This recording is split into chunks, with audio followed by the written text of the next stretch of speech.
Silakan, Kak. Hmm. Oke, apakah di sini scan aku kelihatan?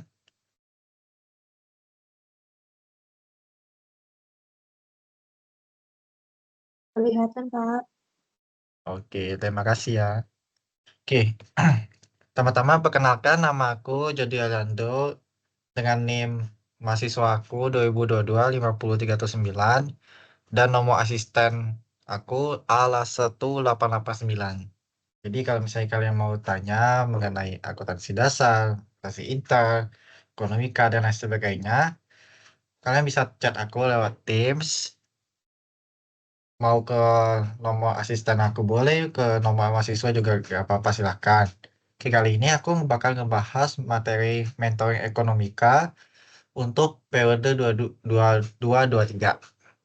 Nah, di sini aku punya 3 tipe soal, yang dimana soal tipe pertama ini aku bakal bahas gimana sih cara menghitung penghasilan pendapatan nasional dan gimana ngitung buat menghitung keuangan internal dan eksternal dalam suatu negara.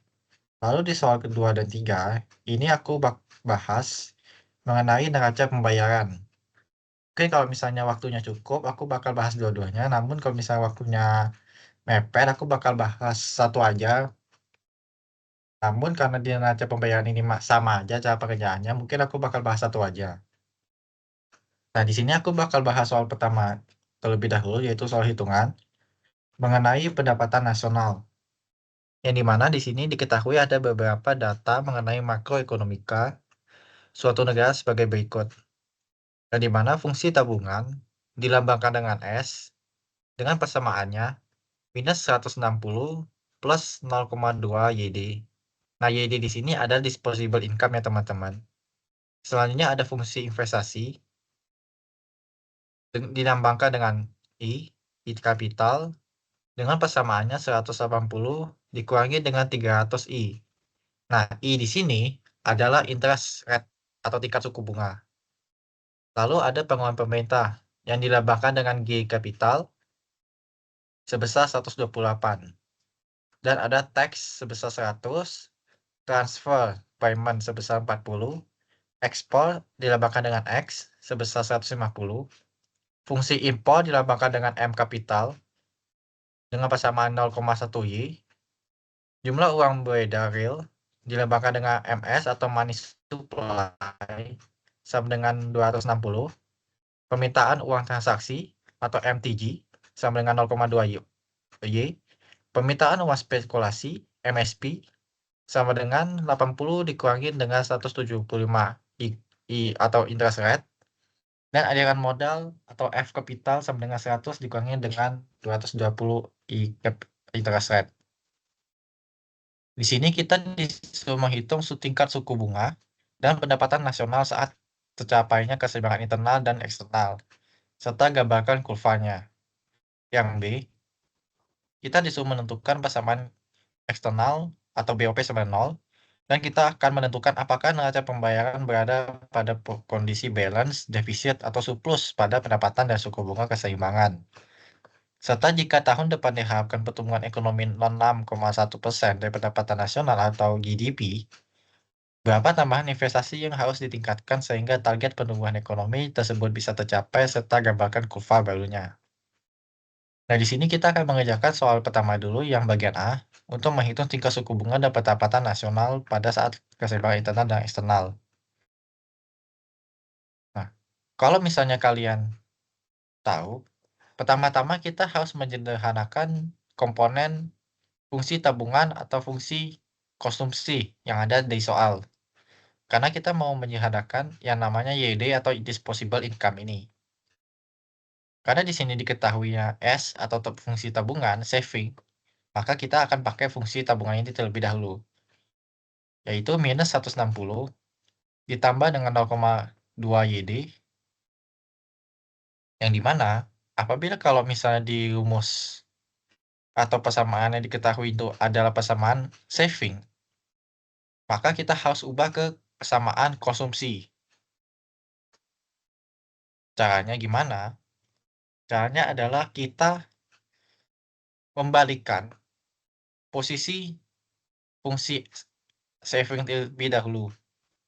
Kalau misalnya di sini minus 160, maka di fungsi konsumsi adalah 160. Nah, untuk fungsi yang bagian 0,2 YD, ini cara mengubah ke persamaan konsumsinya, yaitu 1 dikurang dengan 0,2, dapatlah 0,2 YD.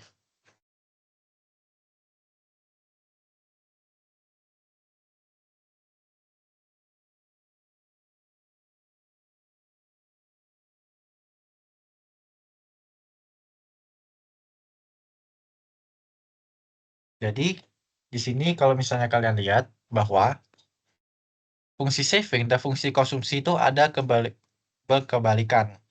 Yang dimana kalau misalnya di fungsi saving itu minus 160, maka di fungsi konsumsi itu ada 160. Sedangkan untuk bagian YD atau disposable income, apabila di sini 0,2, maka di sini ada 0,8. Jadi total poin yang YD ini adalah 1, sedangkan yang di fungsi yang 160 dan minus 160 ini harus berkebalikan. Kalau misalnya dikonsumsi itu plus, di saving itu minus. Kalau misalnya di sini 0,4 di fungsi konsumsi, maka di fungsi savingnya itu ada 0,6. Misalnya savingnya itu adalah 0,6 YD, maka di fungsi konsumsinya adalah 0,4. Karena hasilnya harus sama dengan 1. Oke, sekarang kita udah dapat persamaan konsumsi, yaitu 160 ditambah dengan 0,8 YD. Sekarang, kita harus sederhanain dulu komponen dari YD ini terlebih dahulu. Caranya gimana? Kita dapat menggunakan rumus YD sama dengan Y dikurang dengan tax ditambah dengan transfer payment. Transfer payment adalah subsidi yang diberikan oleh pemerintah, makanya dia bernilai positif. Nah, kita masukkan komponen yang sudah diketahui dari soal. Dan di mana untuk komponen Y, ini belum diketahui di soal. Lalu kita cek komponen tax. Yang di mana tax di sini atau TX itu udah diketahui di soal atau pajak ini sebesar 100. Dan begitu pula dengan TR atau transfer payment yang udah diketahui 40. Maka kita masukin aja tax-nya min 100 dan TR-nya adalah plus 40. Nah, di sini kita bisa selesaiin yang sederhana terlebih dahulu yang sama, yaitu min 100 plus 40. Maka dapatlah minus 60. Jadi YD sama dengan Y min 60. Nah, kita udah dapat nih persamaan buat di YD-nya. Setelah itu, kita masukkan ke persamaan konsumsi, yaitu 160 ditambah 0,8 YD. YD di sini, kalian substitusikan dari persamaan YD sebelumnya kalian udah kerjain. Yaitu masukin YD-nya sama dengan Y di minus 60. Maka 0,8 ini kita kalikan dengan Y, dan 0,8 kita kalikan dengan minus 60. Maka dapat hasilnya 160 ditambah 0,8 Y dikurangi dengan 48. 48 ini adalah hasil dari 0,8 dikalikan dengan 60. Maka dapatlah persamaan konsumsinya yaitu 112 ditambah dengan 0,8 Y. Karena 160 dikurangi 48 hasilnya 112. 0,8 turunin aja karena nggak ada yang sama variabelnya. Oke, selanjutnya kita akan masuk ke tahap yang krusialnya. Kita akan masuk ke persamaan pasar barang atau IS-nya. Di mana untuk persamaan IS ini, seperti yang kalian ketahui, adalah menggunakan rumus Y sama dengan C ditambah I ditambah G ditambah X dikurangi dengan impor. Atau konsumsi ditambah dengan investasi ditambah dengan pengeluaran pemerintah ditambah dengan net ekspor. Dengan net ekspor, cara ngitungnya yaitu ekspor dikurangi dengan impor. Nah, lalu kita bisa masukkan, substitusikan angka dari konsumsi, investasi, pengeluaran pemerintah, ekspor, dan impor. Dan di mana untuk konsumsi, sudah diketahui bahwa adalah 112 plus 0,8 I. Masukin aja di rumus. Lalu untuk yang investasi, itu kita lihat dari soal bahwa di fungsi investasi persamaannya itu ya adalah 180 minus 300 I. Maka kita bisa masukin. Untuk G atau pengaruh per itu sebesar 128. Ekspor dan impor 150 dan 0,1 Y. Masukin aja sesuai dengan soal. Jadi untuk si investasinya plus 180 minus 300 I ditambah dengan pengeluaran pemerintah plus 128 dan ekspornya 150 dengan impornya 0,1 Y. Lalu kita kalikan masing-masing. Jadi plus dikalikan 180 plus dikalikan minus 300 I plus 108 plus 150 dan plus 0, minus 0,1 karena plus kali minus adalah minus. Jadi minus 0,1 Y. Di sini kalian bisa hitung yaitu dengan cara tambahin 112 ini dengan 180 ditambah dengan 128 ditambah lagi dengan 150. Dapatlah 570. Lalu untuk yang Y ini 0,8 Y dikurangi dengan 0,1 Y. Dapatlah 0,7 Y. Lalu untuk yang memiliki variabel I, ini diturunin aja karena nggak ada variabel yang sama. Maka minus 300 I diturunin ke bawah. Jadi dapatlah hasil sementara segini. Y sama dengan 570 ditambah dengan 0,7 Y dikurangi dengan 300 I. Setelah itu, kita pindah luaskan 0,7 Y ini dari kanan ke kiri. Maka Y dikurangi 0,7 Y sama dengan 0,3 Y. Sama dengan 570 dikurangi dengan 300 I. Nah, untuk menghitung berapa Y yang di sini, maka kita harus pindah luasin di sini 0,3 Y ini ke kanan. 0,3 Y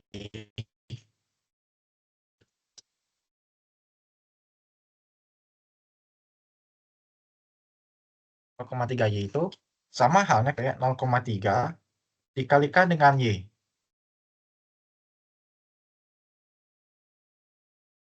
Makanya di sini yang awalnya dia kali pindah luas ke kanan jadi pembagi. Jadi 570 dibagi dengan 0,3 hasilnya 1900 minus 300 dibagi 0,3 yaitu 1000 I. I-nya turunin. Jadi kita dapatlah persamaan IS-nya Y sama dengan 1900 dikurangi dengan 1000 I. Sekarang kita udah dapat persamaan IS-nya. Oke. Selanjutnya kita akan mencari persamaan LM-nya. Yang dimana untuk mencari persamaan LM, kita memiliki rumus MS sama dengan MTJ ditambah dengan MSP. Atau money supply sama dengan permintaan uang transaksi ditambah dengan permintaan uang spekulasi. Yang mana untuk MTJ-nya sebesar 0,2 Y dan untuk MSP-nya 80 minus 175 Y. Nah, MS-nya itu ada 160, kita masukin aja sesuai dengan sini. MS masukin substitusi 160, MTJ 0,2 Y, MSC 80 minus 175 I. Lalu untuk yang di sini, yang di kanan, kita pindah luasin ke kiri. Jadi, plus 80 dan minus 175 I, kita pindah luas ke kiri. Maka dapatlah hasilnya 260, plus pindah ke kiri jadi minus, minus jadi plus. Makanya 260 minus 180 ditambahin dengan 175 I. 0,2-nya pindah luas. Maka kita bisa kurangin aja 260 ini dengan 80 jadi 180 dan caranya masih sama. Karena di sini 0,2 Y maka sama halnya seperti 0,2 dikalikan dengan Y. Makanya di sini 0,2-nya pindah luas ke kanan menjadi pembagi. Jadi 180 dibagi 0,2 hasilnya 900 dan 175 dibagi dengan 0,2 dapat hasilnya 870i. Sekarang kita udah dapat persamaan LM dan IS. Jadi untuk LM, MS sama MTJ plus MSP. Dan untuk persamaan IS, caranya Y sama dengan CIG XM. Nah, sampai sini apakah teman-teman ada pertanyaan?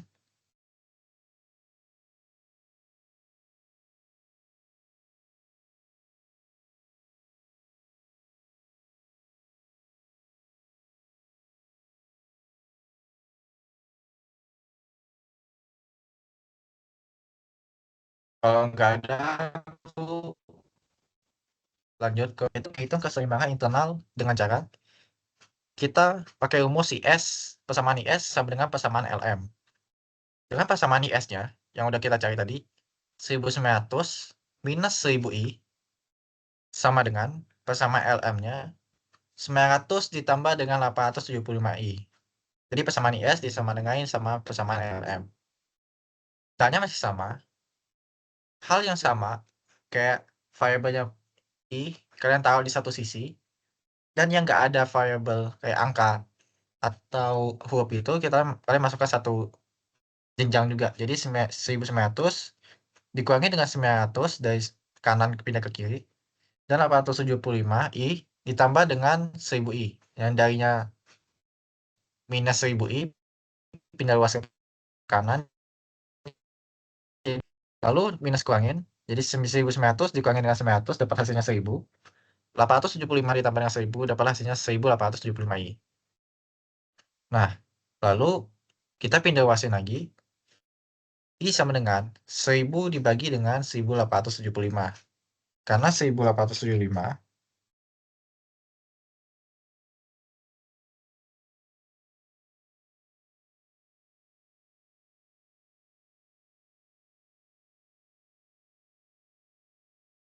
sama halnya kayak 1875 dikalikan dengan I. Makanya di sini 1805-nya bisa menjadi pembagi buat 1000. Maka dapatlah hasilnya I atau interest rate-nya sebesar 0,5333. Nah, untuk perhitungan berapa angka di belakang koma, kalian bisa tanya dosen kalian, apakah mereka mau berapa angka di belakang koma. Misalnya ada 4 angka di belakang koma, ada 2 angka di belakang koma, itu terserah sama dosen kalian. Kalian ikutin aja.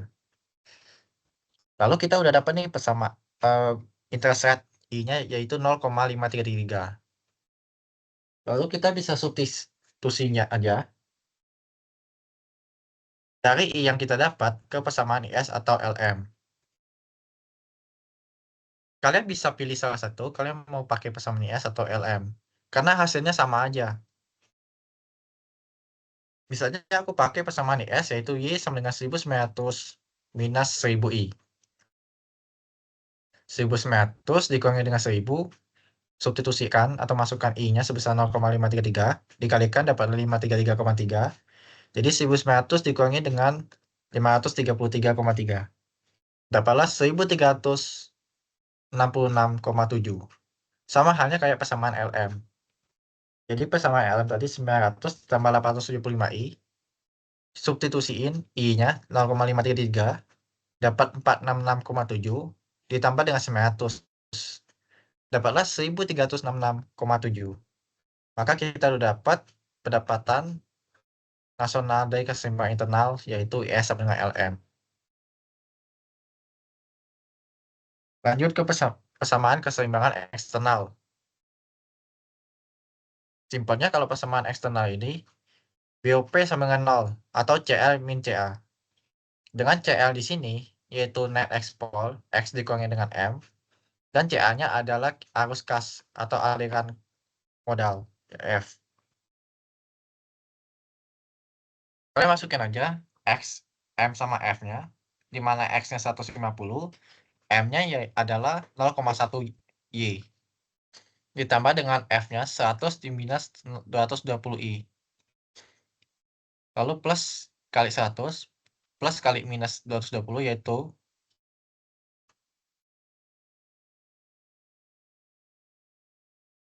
di sini ada salah berarti. masa minus buka kurung 100 minus lagi 220i. Jadi hasilnya 150 minus 0,1y minus 100 plus 220i.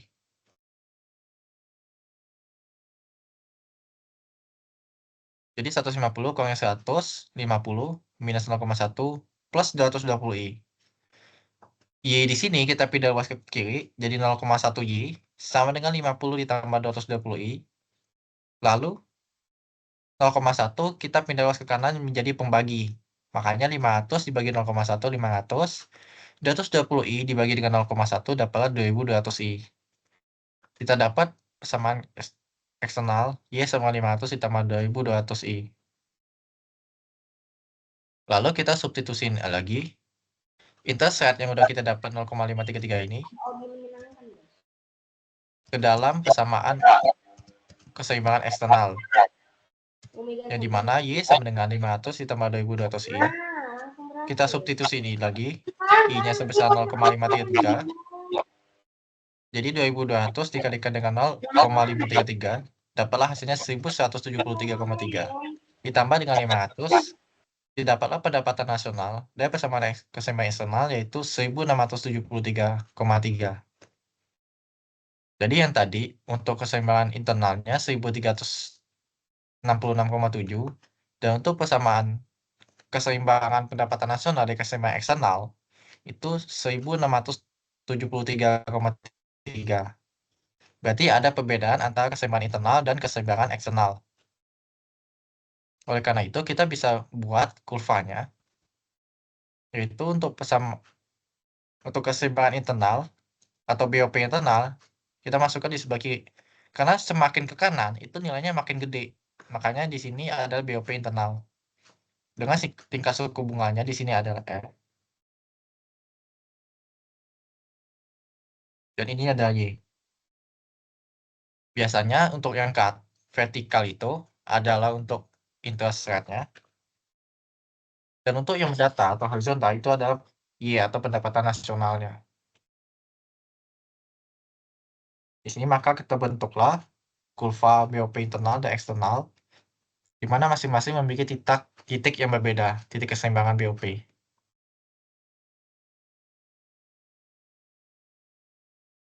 Dan di sini kalau misalnya kalian lihat bahwa saat BOP-nya internal 1366,7, kita tarik garis ke sini, berpotongan pada titik garis interceptnya 0,533. Sama halnya kayak si keseimbangan eksternal 1673, kita tarik garis, maka terbentuklah titik keseimbangan BOP eksternal. Dengan persamaan Y-nya, IS-nya yaitu 500 ditambah 2200i. Maaf, persamaan BOP eksternal yaitu 500 ditambah 2200i. IS-nya 1900 minus 1000i dan LM-nya 900 ditambah 875i. Next ke pertanyaan kedua, yaitu keseimbangan eksternal BOP sama 0 apakah neraca pembayaran berada pada kondisi balance, defisit, dan surplus. Tadi kan kita udah dapat ya teman-teman bahwa persamaan untuk keseimbangan eksternal adalah 500 ditambah dengan 2200i. Dan persamaan eksternal ini menghasilkan pendapatan nasional sebesar 1673,3. Sama seperti yang sudah kita hitung sebelumnya. Lalu kita bisa untuk menghitung surplus atau defisit saat titik BOP ini, kita bisa masukkan rumus CL min CA atau net export dikurangi dengan arus modal. Karena di sini kita udah ketahui Y-nya berapa dan I-nya berapa, kita masukin aja I-nya 1366,7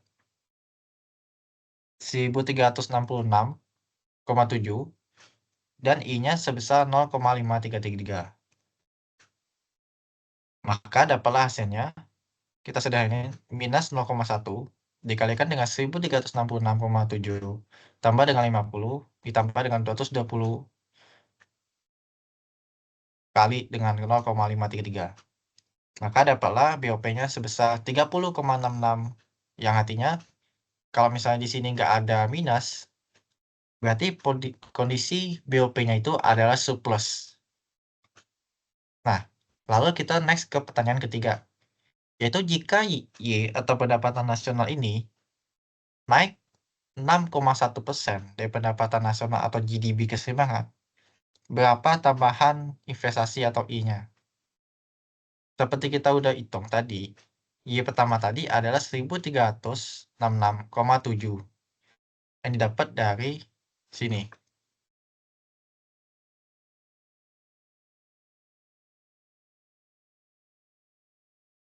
Lalu apabila Y-nya naik 6,1, berarti kalau misalnya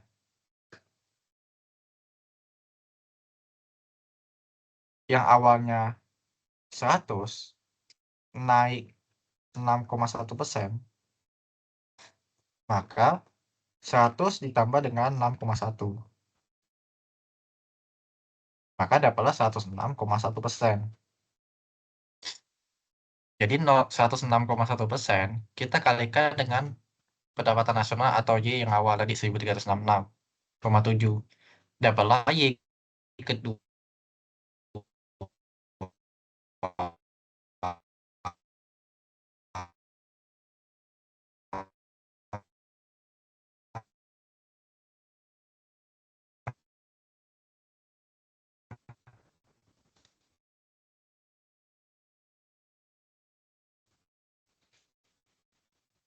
setara 1040,07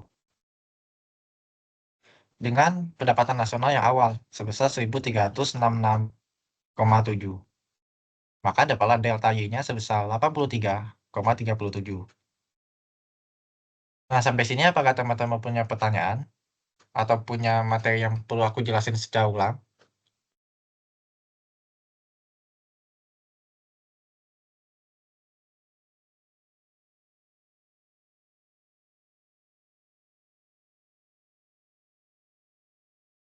Belum ada, Kak. Oke, aku berarti bisa next ya.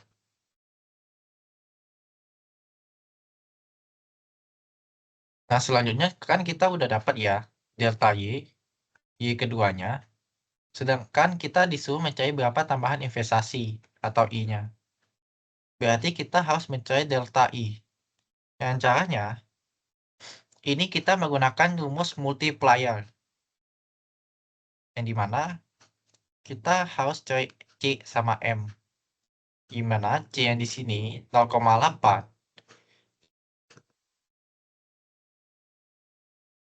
Kita dapat dari soal deh, teman-teman.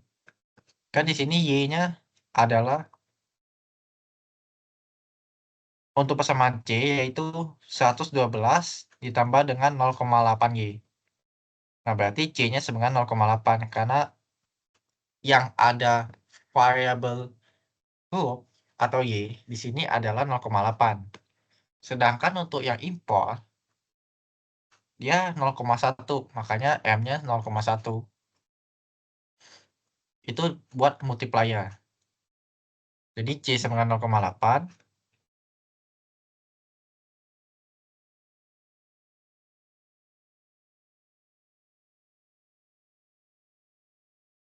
dan M atau impornya 0,1.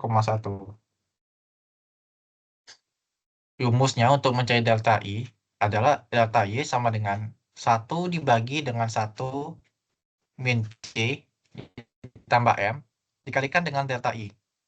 Tadi kita udah tahu bahwa delta Y selisih dari pendapatan nasional kedua dan pendapatan nasional pertama 1450 dan 1366 ini adalah 83,37. Maka kita bisa pakai angka ini untuk mencari delta Y-nya di sini kita masukkan sama dengan 1 dibagi dengan 1 min C yaitu 0,8 ditambah dengan M 0,1 dikalikan dengan delta I.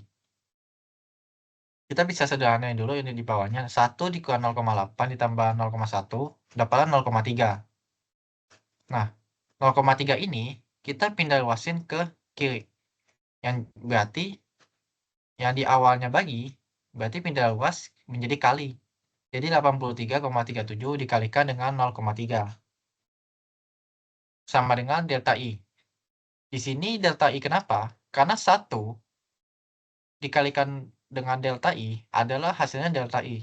Makanya delta ini adalah delta investasi.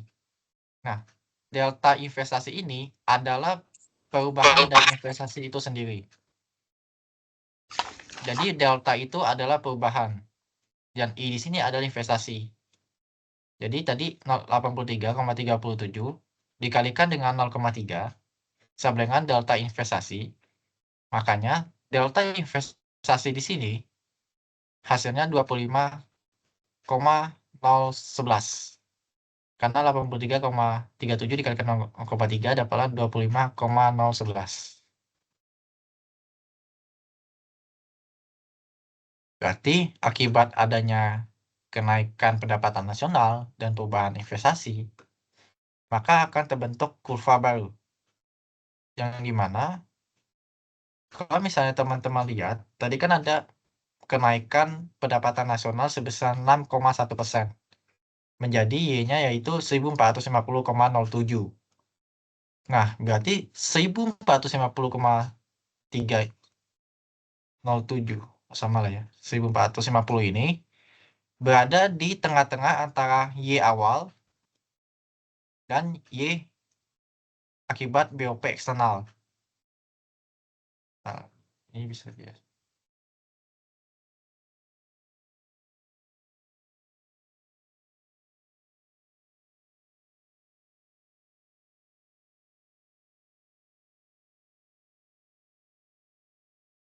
Nah, ini ya teman-teman. Kalau misalnya kalian bandingin, ini kan BOP gambar kurva kita saat kita membuat kurva ketika kita udah tahu itu keseimbangan internal dan keseimbangan eksternal. Namun ketika ada perubahan kenaikan pendapatan nasional atau Y tadi sebesar 0,1%, maka akan muncul Y baru. Di mana Y baru di sini muncul senilai 1450,3. Nah, 1450 ini adalah angka di tengah-tengah 1300 dan 1600 kan. Makanya dia di tengah. Nah, akibatnya kalau misalnya ada muncul seperti Y baru 1450 ini, akan muncul garis baru atau titik keseimbangan ketiga, titik equilibriumnya di tengah-tengah sini. Makanya di sini ada internal yang tadi titik keseimbangannya akibat kenaikan 6,1%, yang pendapatan nasional tadi naik, dan titik BOP-nya eksternal yang di sini.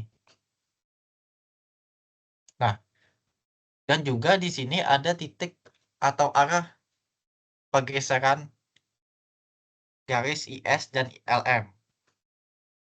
Yang dimana yang awalnya di sini di titik 1366 yang agak kecil ini dia bergeser ke kanan, makanya harus di sini ada tanda panah ke kanan karena ketika terjadi kenaikan pendapatan maka kurvanya bergeser ke kanan, makanya dia arah ke kanan dan titik keseimbangan equilibriumnya juga berpindah ke kanan.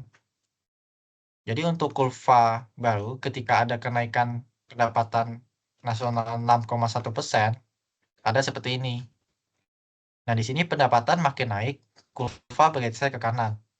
Kalau misalnya pendapatan makin turun, kurva bergeser ke kiri. Jadi simpelnya, kalau dia pendapatan nasionalnya nambah, atau Y-nya nambah, dia arahnya ke kanan. Tapi kalau misalnya dia pendapatan nasionalnya berkurang, maka arah kurva bergesernya itu ke kiri. Simpelnya kayak gitu. Nah, ini ada contoh case lain. Contoh lain. Oke, oh ya. Sebelumnya sampai sini apakah ada yang memiliki pertanyaan atau punya materi yang perlu aku ulang?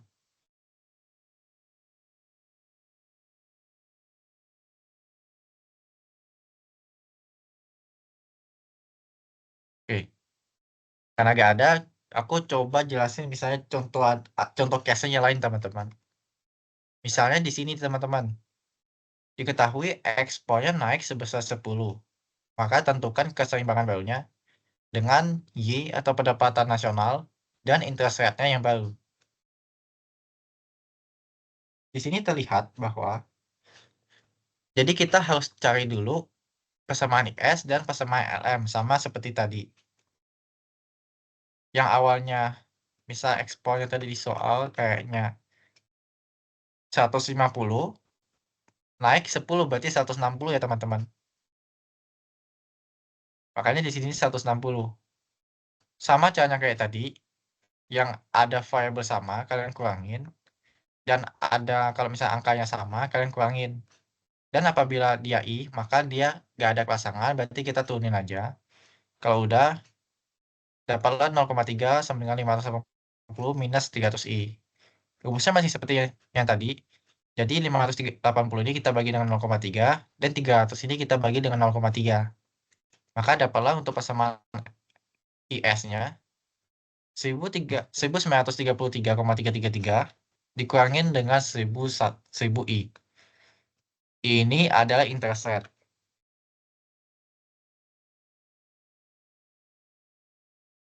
Jadi kalau misalnya dia I kecil, itu interest rate. Tapi kalau I gede, itu lambang dari investasi. Lalu kita bakal cari yang namanya persamaan pasar barang atau LM. Jadi kita pertama-tama, langkahnya kalau menurut aku, untuk mengisi soal ini, kita cari dulu persamaan IS-nya, persamaan LM-nya. Lalu kita cari keseimbangan internal antara IS dan LM. Setelah dapat, kita substitusi intercept yang udah kita dapat dari rumus keseimbangan internal tadi ke persamaan IS atau persamaan LM. Biasanya, aku saranin buat pakai persamaan LM. Karena untuk persamaan LM ini adalah plus tengahnya. Jadi lebih memudahkan kalian dalam menghitungnya.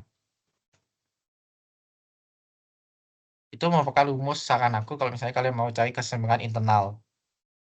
Kita back lagi ke keseimbangan pasar barang atau LM, yaitu MS sama MTJ ditambah ESP.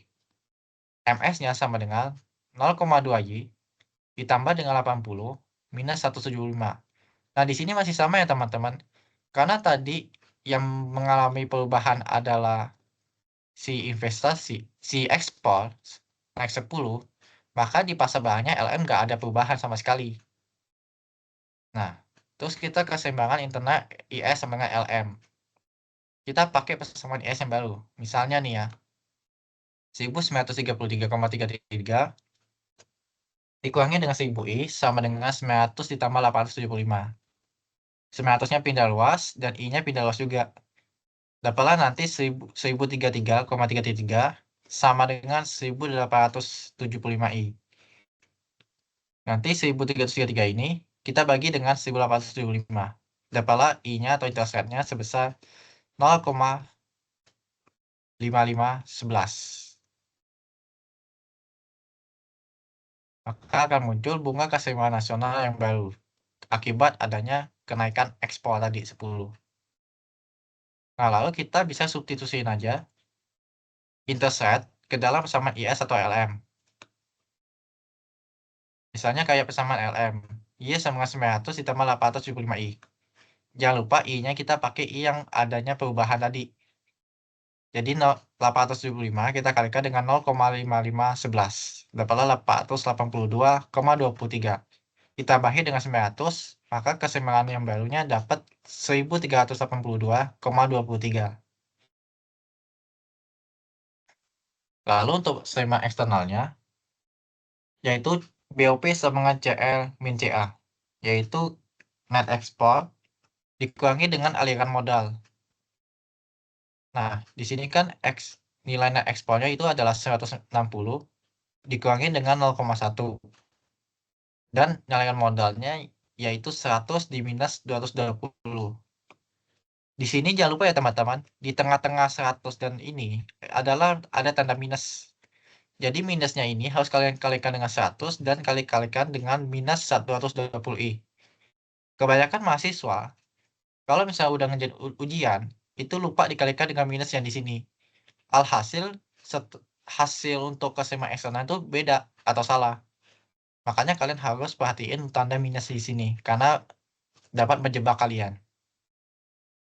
Setelah itu, kalian kurangin aja 160, dikurangin dengan 100, minus 0,1y, plus 220y. Nanti dapat hasilnya 0 sama dengan 60 di minus 0,1y ditambah 220y. Y-nya pindah luas ke kiri, jadi 0,1y sama dengan 60 ditambah 220. Lalu Y-nya sama dengan 60 kita bagi dengan 0,1. 220-nya kita bagi dengan 0,1 juga. Jadi keseimbangan yang baru untuk keseimbangan eksternalnya yaitu Y sama dengan 600 ditambah 2200I. Berarti kita udah dapat persamaan untuk keseimbangan internal dan eksternal. Jangan lupa untuk substitusin interest ke dalam perseimbangan eksternal. Tadi I atau interest rate-nya itu 0,5511. Masukin ke persamaan ini, keseimbangan eksternal, yaitu 600 ditambah 2200 dikalikan dengan 0,5511. Maka 600 ditambah dengan 1212,42 dapat pendapatan nasional di keseimbangan eksternal yang baru senilai 1812,42. Oke, sampai sini ada pertanyaan nggak teman-teman mengenai soal pertama? Karena ini udah selesai untuk pembahasan soal pertama.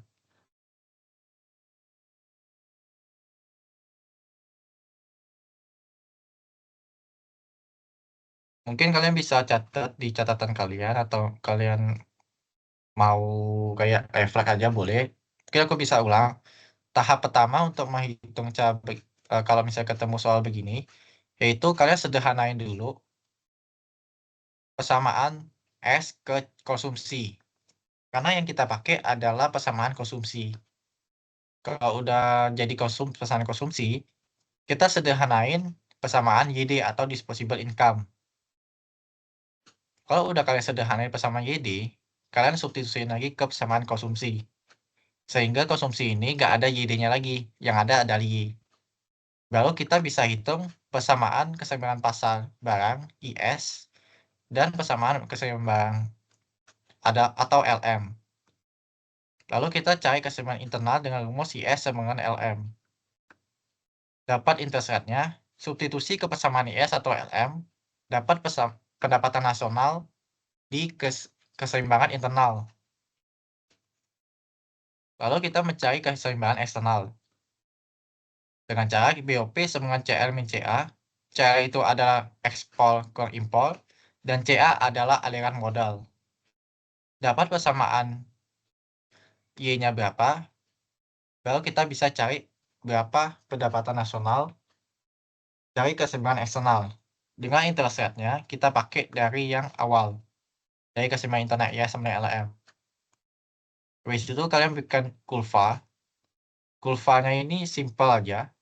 Kalau misalnya ke kanan makin gede, kalau ke kiri makin kecil. Dan arahnya, kalau arah ke kanan, bergeser ke kanan itu makin gede kalau pendapatan nasionalnya. Kalau dia bergeser ke kiri, yang artinya pendapatan nasionalnya berkurang. Oke. Mungkin aku bisa tunggu 1 menit ya teman-teman sampai 5.26. Kalau misalnya kalian ada pertanyaan, boleh tanyain aja.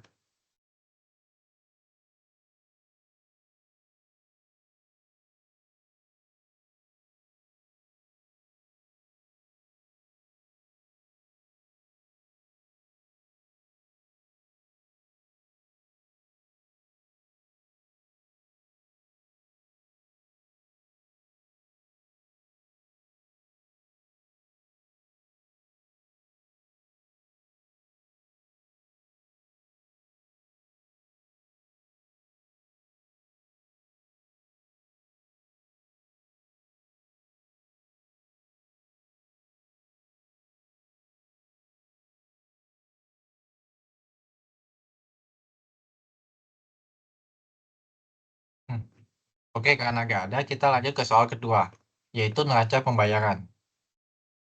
Yang dimana di sini diketahui data perekonomian suatu negara sebagai berikut dalam miliar rupiah.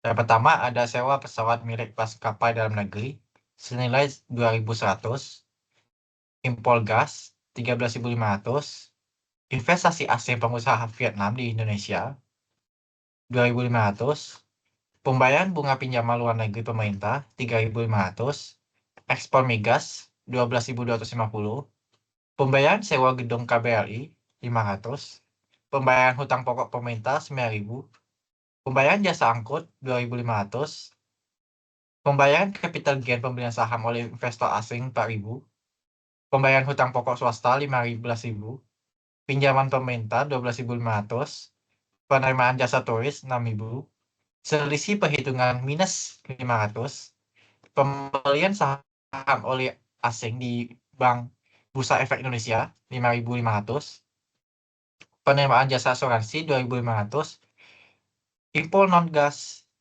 11.500, pinjaman swasta 8.000, ekspor non migasnya sebesar 10.500, dan penerimaan jasa lainnya sebesar 3.500. Di sini kita disuruh untuk menyusun neraca pembayaran, menjelaskan kondisi perekonomian berdasarkan kondisi neraca pembayaran di atas, dan berikan analisa singkat mengenai perekonomian negara tersebut. Nah, di sini aku udah bikin neraca pembayarannya, yang dimana terdiri dari 5 poin utama. Pertama ada current account atau transaksi berjalan.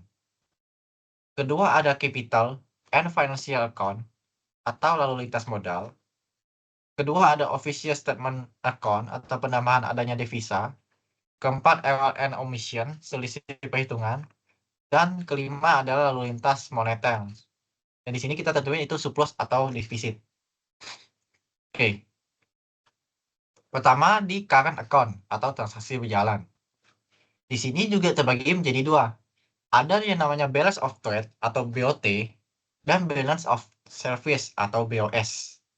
Yang dimana BOT ini adalah balance of trade yang isinya adalah transaksi ekspor dan impor migas dan non migas. Jadi kalau misalnya di sini ada kaitan sama migas dan non migas, ekspor dan impor, kalian masukkan ke dalam balance of trade atau BOT. Kalau dia ekspor, dia bernilai positif. Dan kalau misalnya dia impor, dia bernilai negatif. Nah, di sini kan ekspor migasnya 12.250, ekspor non migasnya 10.500, impor migasnya minus 13.500, dan impor non migasnya 11.500. Totalin semuanya, maka dapatlah minus 2.250. Berarti balance of trade-nya defisit. Lalu selanjutnya adalah balance of service atau BOS. Ini mana? Isi dari balance of service atau BOS ini adalah segala kegiatan transaksi yang berkaitan dengan jasa. Baik itu penerimaan maupun pembayaran jasa. Kalau misalnya dia penerimaan, berarti arus kas masuk, dia bernilai positif. Sedangkan kalau dia pembayaran, berarti kita keluar uang. Kalau pembayaran berarti dia bernilai negatif. Oleh karena itu, segala pembayaran dia bernilai negatif dan segala penerimaan bernilai positif. Kalian tambahin aja kayak penerimaan jasa turis, jasa asuransi, jasa lainnya, pembayaran jasa pesawat, pembayaran sewa gedung BRI, pembayaran jasa angkut, pembayaran bunga, dan pembayaran capital gain. Itu kalian tambahin semuanya, dapatlah untuk balance of service-nya bernilai surplus karena hasilnya itu adalah positif dari penambahan segala item yang di sini. Setelah itu ada namanya unilateral transaction, di mana unilateral transaction ini adalah segala kegiatan transaksi kita yang ada kaitannya dengan negara asing. Biasanya nih, misalnya contoh kegiatannya kayak penerimaan hibah beras dari negara lain. Kalau dia menerima hibah beras dari negara lain, masuknya ke unilateral transaction. Maka di sini tergantung nih, kalau misalnya kalian menerima, berarti nilainya positif di sini. Kalau nggak ada seperti di soal ini, tambahin aja berarti 8.500 dikurangi dengan 2.500. Maka dapatlah total dari current account, yaitu surplus sebesar 6.150. Lanjut ke capital and financial account atau lintas modal. Di sini terbagi menjadi dua. Ada yang namanya capital inflow dan capital outflow. Yang dimana, kalau misalnya capital inflow adalah segala transaksi, sisa dari transaksi yang dari soal yang ada 19 ini, kan udah kepake di balance of trade dan balance of service. Nah, berarti sisanya masuk ke capital and financial account. Jadi segala kegiatan yang menurut kalian itu menerima uang, kalian masukkan ke bagian capital inflow. Makanya dia bernilai positif. inflow berarti uang masuk. Dan kalau menurut kalian dia membayar atau mengeluarkan cash, maka masuk ke capital outflow. Misalnya kayak investasi asing pengusahaan Vietnam di Indonesia. Kalau pengusaha Vietnam investasi di Indonesia, maka terjadi transaksi uang masuk ke dalam Indonesia. Makanya dia bernilai positif. Sama halnya kalau misalnya ada pembelian saham oleh perusahaan asing di Bursa Efek Indonesia. Kalau mereka orang luar beli saham di negara kita, otomatis kita dapat uang dong dari penjualan saham tersebut. Sama halnya kayak ada pinjaman pemerintah. Pinjaman, kalau kita menerima pinjaman, berarti uang kita bertambah dong. Makanya dia bernilai positif. Sama halnya kayak pinjaman swasta. Kalau misalnya kayak pembayaran hutang pokok ini sama, kalian udah tahu loh ya. Kalau pembayaran hutang pasti bernilai negatif.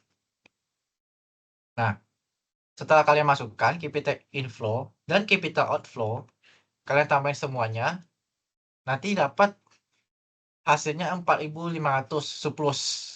Dari 2.500 ditambah 5.500 ditambah dengan 12.500 dikurangin dengan 9.000 dan dikurangin dengan 15.000. Dapat 4.500. Nah, setelah itu ke bagian ketiga, yaitu official settlement account. Penambahan adanya devisa. Caranya, total current account yang surplus tadi 6.150, kita tambahkan dengan surplus dari capital account. Maka dapat official settlement account-nya 10.650. Dari 6.000 ditambah 4.500 tadi. Setelah itu, bagian keempat ada error and omission atau selisih perhitungan.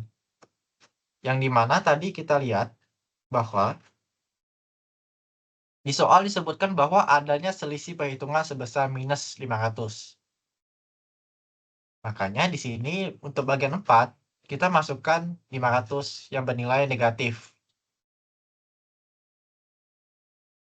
Kita kurangin 10.650 ini dengan 500, maka dapatlah hasilnya 10.150.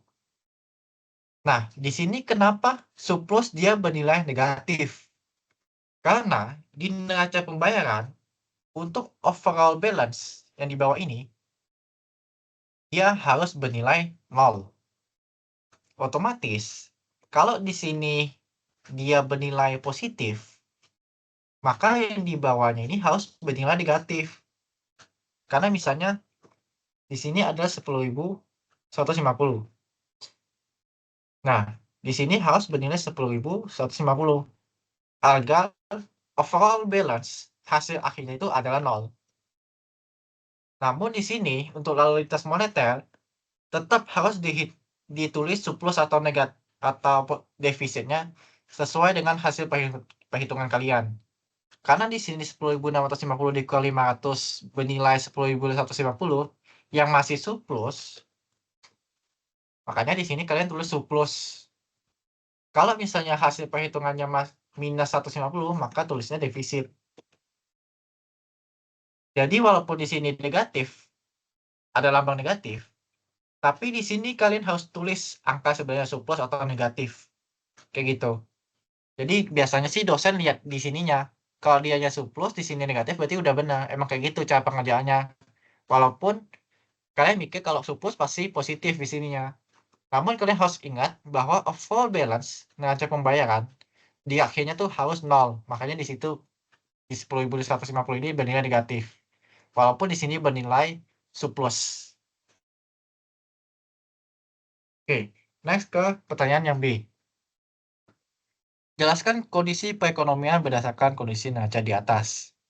Nah, di sini sebenarnya untuk bagian B dan C, ini jawabannya kualitatif ya teman-teman. Jadi setiap individu itu pasti pendapatnya berbeda-beda. Jadi di sini aku jawab sesuai dengan pendapat dan pandangan aku. Jadi ini bukan jawaban yang benar-benar benar. Jadi mungkin kalian bisa sesuai lagi dengan pendapat kalian ataupun pendapat dosen kalian bagaimana cara menjawab buat pertanyaan B dan C. Intinya kalau misalnya di bagian A neraca pembayaran kalian udah benar, maka penjelasan kalian di bagian B dan C ini adalah bukti yang menguatkan jawaban kalian. Kalau misalnya aku menjawab kalau bagian B, kondisi perekonomian, kita lihat bahwa untuk current account, ini bernilai defisit sebesar 2.250. Yang artinya bahwa ekspor bahan dan jasa, migas dan migas kurang dari impor. Yang mengindikasikan adanya defisit perdagangan. Sedangkan transaksi jasa yang bernilai surplus, penerimaan jasa lebih besar daripada pembayaran jasa. Makanya kalau misalnya penerimaan lebih besar daripada pembayaran kan berarti udah pasti surplus ya teman-teman. Selanjutnya itu investasi dan pinjaman asing. Terdapat aliran modal masuk yang signifikan melalui investasi asing dan pembelian saham oleh investor asing di Bursa Efek Indonesia. Selanjutnya pertumbuhan hutang luar negeri. Pembayaran hutang pokok pemerintah dan swasta serta pinjaman, baik pemerintah maupun swasta menunjukkan negara tersebut mengandalkan sumber pembiayaan eksternal. Di sini aku bisa jawabin ke ini karena kalau misalnya di sini kan defisit surplus sudah tahu lah ya teman-teman.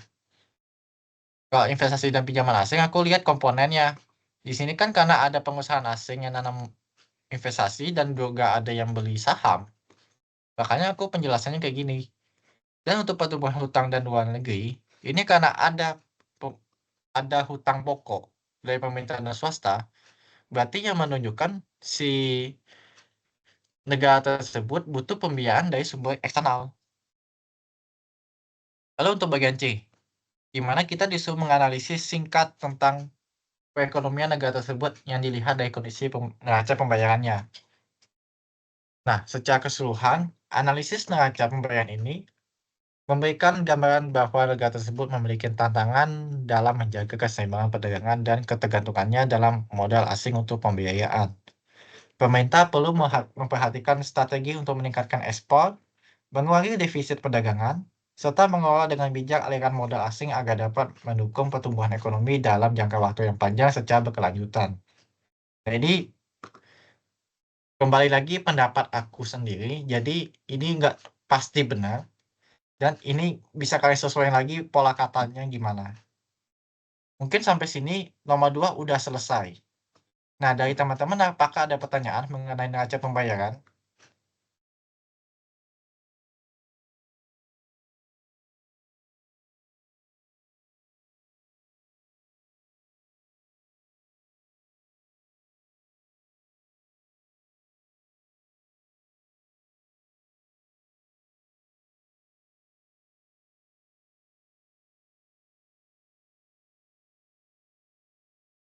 Oke, dari Alin, kenapa pembayaran capital gain masuk ke balance of service?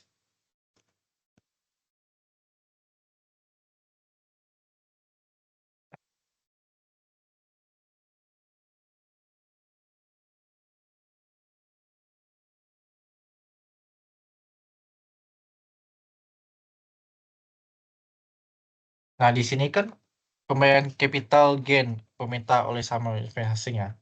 Nah, kalau misalnya di bagian sini, ini kan berarti artiannya dia termasuk ke transaksi jasa ya teman-teman. Nah, kalau misalnya kita beli saham, itu walaupun kita dapat saham, tapi bentuknya tuh gak fisik. Kita bukan dagang loh. Beda halnya kayak kita melakukan jual beli barang dagangan. Nah, di sini capital gain itu masih termasuk ke dalam transaksi jasa. Makanya karena dia transaksi jasa, masuk ke balance of service si capital gain-nya. Kayak gitu. Karena mungkin lebih nggak ada bentuk fisik, nggak ada jual beli barangnya gitu. Apakah menjawab?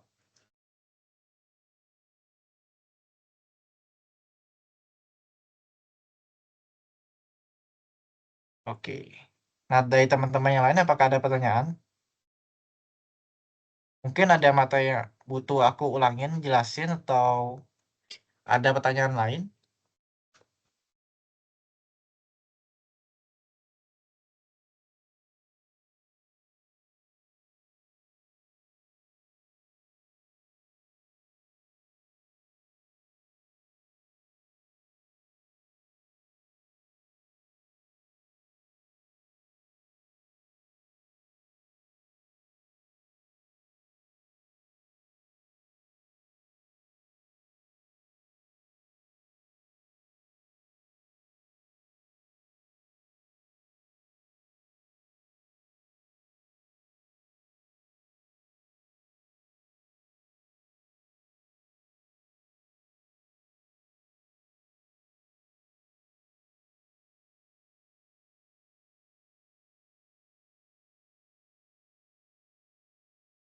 Oke, kalau nggak ada pertanyaan, mungkin aku bisa bahas soal ketiga.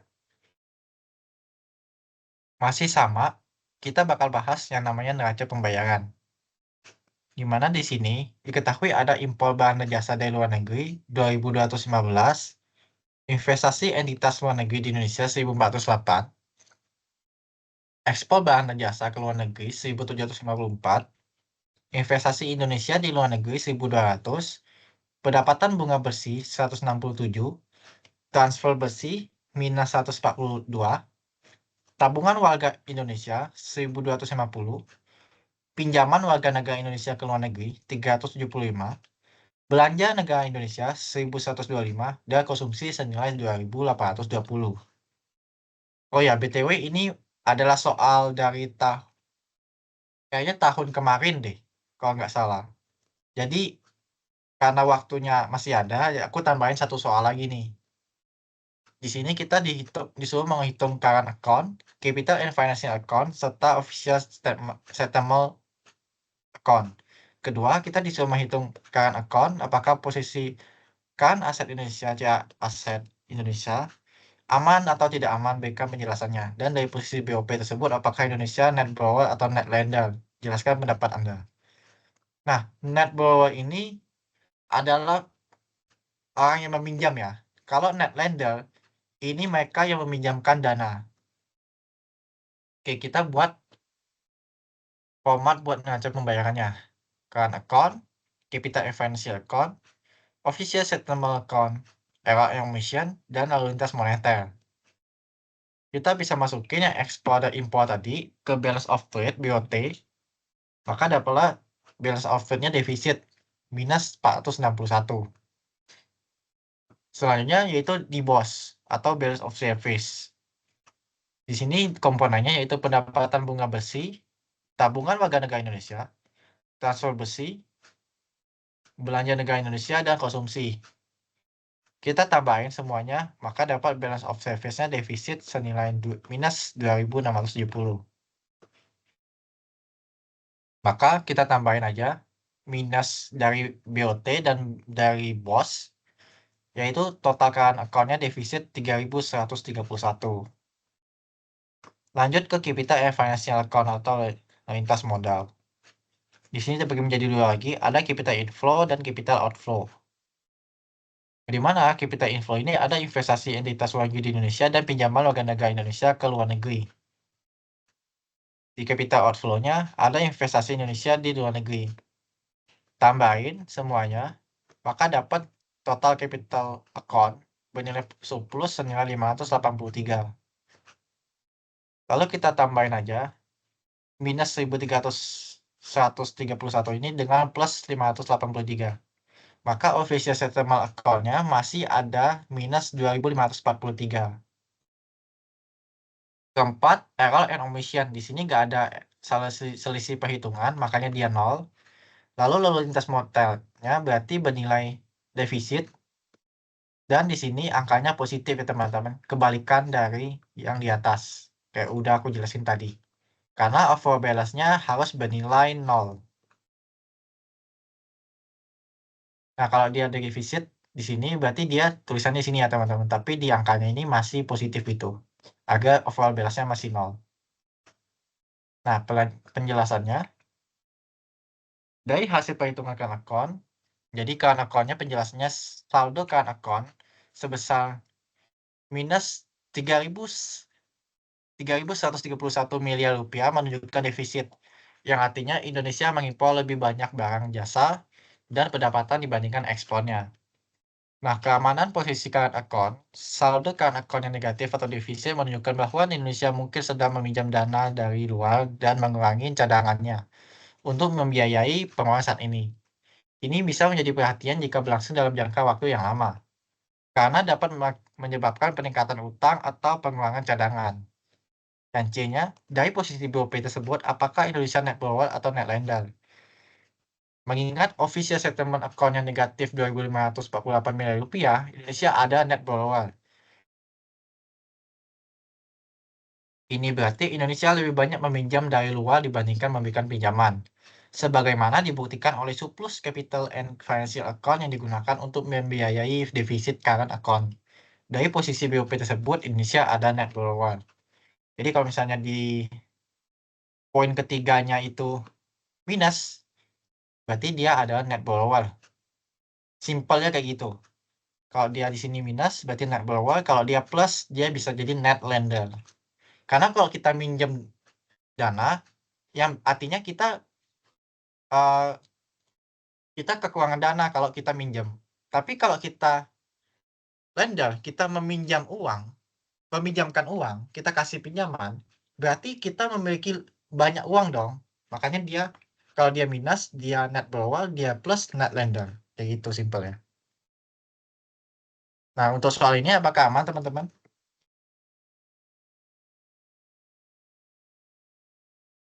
Apakah ada pertanyaan?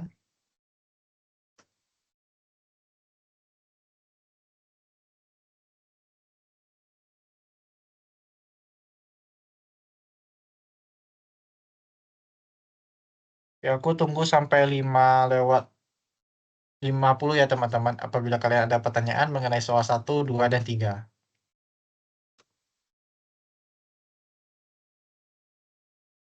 Oh iya, Alfi, di sini kan aku udah bahas semua soal. Apakah kita tunggu sampai... Oh ya, di sini ada pertanyaan juga. Konsumsi itu minus. Karena kalau kita konsumsi, berarti kita pakai uang kan? Kalau kita pakai uang, berarti uang kita berkurang. Nah, simpelnya kayak gitu. Makanya dia bernilai minus.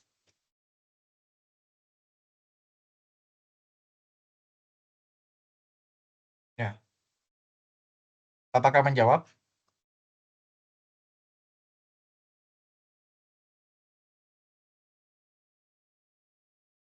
Soal nomor 1.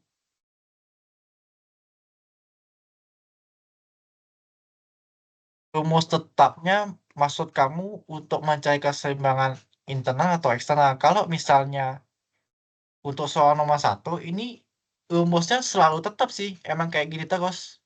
Kecuali untuk multiplier. Multiplier kamu harus hafalin semua rumus yang dikasih sama dosen.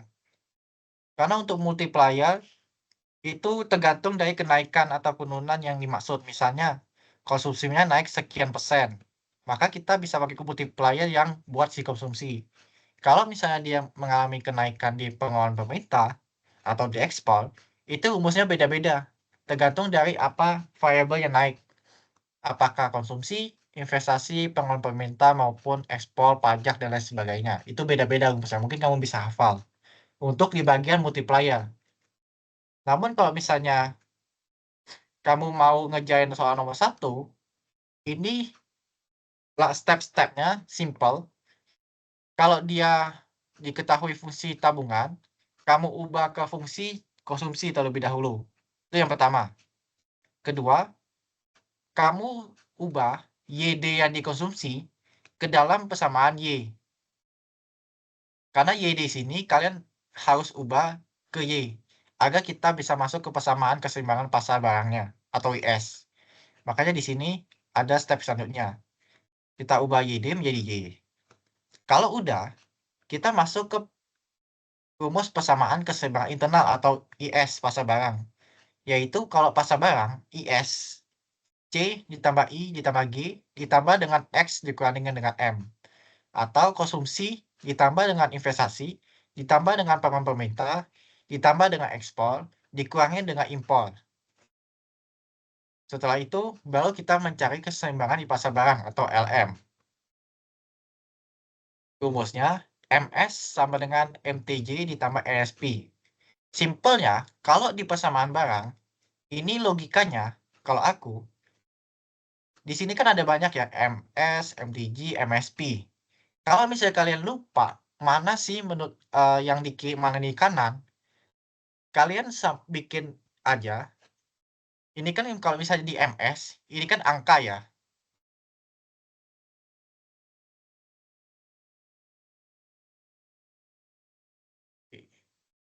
Di sini kan cuma angka ya teman-teman. Nggak ada kayak Y, nggak ada kayak interest rate, nggak ada variable hurufnya. Jadi yang di kiri itu udah pasti yang cuma angka. Lalu kalian sama dengan yang di sini MTJ plus MSP ini semua variabel yang ada M-nya depannya adalah M kecuali yang import ya teman-teman. Kayak MTJ, MSP kalian sama dengan aja ditaruh sebelah kanan. Tapi di sebelah kiri itu harus yang cuma angka doang. Simpelnya gitu kalau ngafal di LM.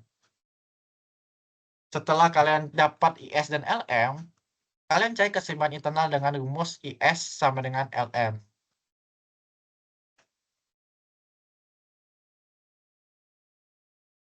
Setelah itu, kalau misalnya kalian pakai IS sama LM, dapatlah interest rate-nya. Setelah dapat interest rate, kamu substitusi interest rate kamu ke dalam persamaan IS atau LM. Pilih salah satu. Saran dari aku, pilih persamaan LM. Karena itu lebih gampang hitungnya, karena dia tengahnya plus. Sedangkan kalau IS tuh pasti minus. Nah, buat ngecek kamu benar atau enggak jawabannya nanti, mungkin kebanyakan kasusnya itu in case-nya, kalau dia persamaan IS, itu tengahnya pasti nilainya minus kalau IS. Kalau LM, dia tengahnya tuh plus. Jadi kalau misalnya kamu mau ngecek benar nggak ya jawabannya, kalian aja kalau IS tuh minus, kalau LM plus. Tapi ini nggak menutup kemungkinan kebalik ya teman-teman. Mungkin bisa saja IS itu plus, maupun LM itu minus. Tapi kebanyakan persamaan IS itu adalah minus tengahnya, dan LM adalah plus. Setelah kita dapat Y-nya berapa, I-nya berapa, kita cari keseimbangan eksternal. Caranya, BOP sama dengan CL min CA. Untuk CL ini adalah X dikurang M, dikurangin dengan F, aliran modal. Jadi rumus untuk keseimbangan eksternal, ekspor dikurangin dengan impor, dikurangin dengan aliran modal. Itu keseimbangan eksternal. Udah dapat persamaannya, kita substitusiin interest rate-nya ke dalam persamaan dapat pendapatan nasional dalam persamaan keseimbangan eksternal. Lalu gambarin kurva. Kalau misalnya dia ada perubahan, kalian hitung aja kayak biasa. Kalau misalnya dia ada kenaikan 6% kayak gini, kalian bisa pakai multiplier yang namanya. Mungkin kalian bisa pelajari multiplier kalau misalnya kalian mau nge-pass the question number 3 kayak gitu. Karena biasanya di dalam soal nomor 1 ini, pertama pasti disuruh ngitung bunga dan pendapatan nasional dalam keseimbangan eksternal maupun internal. Itu poin pertama. Kedua, kita harus hitung BOP. Apakah dalam keadaan defisit, surplus maupun balance. Balance ini artinya 0.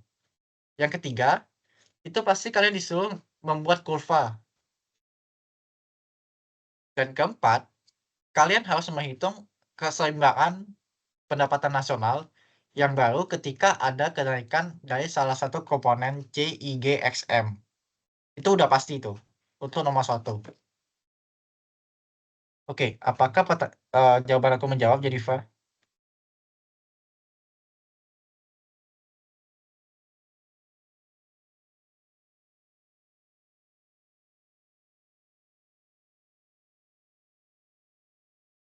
Untuk pertanyaan selanjutnya, Alin, untuk LM itu pasar barang atau pasar uang?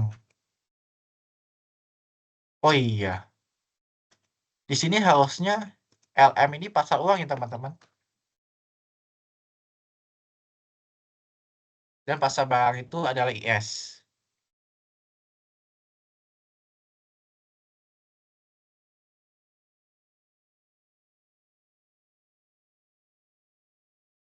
Oke, aku ralat tadi untuk pasar barang itu IS dan pasar uang adalah LM. Makasih remindernya, Elin.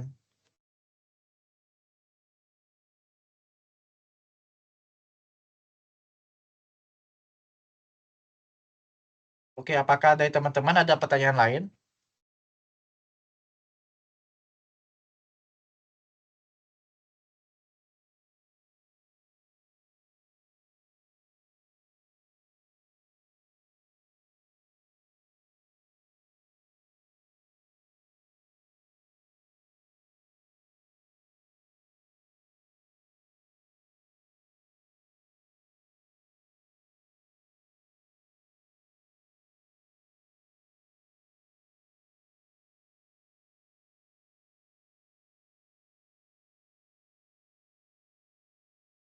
Alfi atau Valen, kita sampai jam berapa ya? untuk mentoring ekonomikanya? Apa sudah selesai, Kak?